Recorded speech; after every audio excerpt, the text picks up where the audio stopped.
আসসালামু আলাইকুম, সবাই কেমন আছেন? আজ আবার নতুন একটি ব্লগ নিয়ে চলে আসলাম। আজকে দেখাবো কিভাবে সেলাই করতে হয় হাতের কাজে। এখানে আসলে কাঁথা স্টিক দেওয়া আছে আর পাতাগুলা দেওয়া আছে অন্যরকম করে। খুব সহজভাবে পাতাগুলো সেলাই করা হয়েছে, আপনারা দেখলেই বুঝতে পারবেন।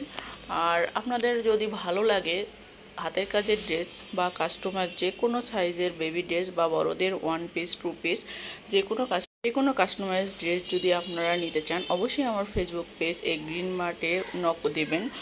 আর যে কোনো সাইজ পেয়ে যাবেন ওখানে। আমরা নিজস্ব কারিগর দ্বারা তৈরি করি ড্রেসগুলো। যেসব আপুরা কাস্টমাইজ ড্রেস মানে স্টাইলিশ ড্রেস বাচ্চাদের পরাতে চান, তারা অবশ্যই আমাদের সাথে যোগাযোগ। আশা করি আমাদের ড্রেস একবার পরালে অবশ্যই ভালো লাগবে সবারই, নেক্সট টাইমে আবার নেবেন এটুকু বিশ্বাস আমাদের আছে। আমাদের কাছে অবশ্যই কোয়ালিটিফুল ড্রেস পাবেন। অবশ্য আমাদের ড্রেস নিয়ে অবশ্যই হতাশ হবেন না।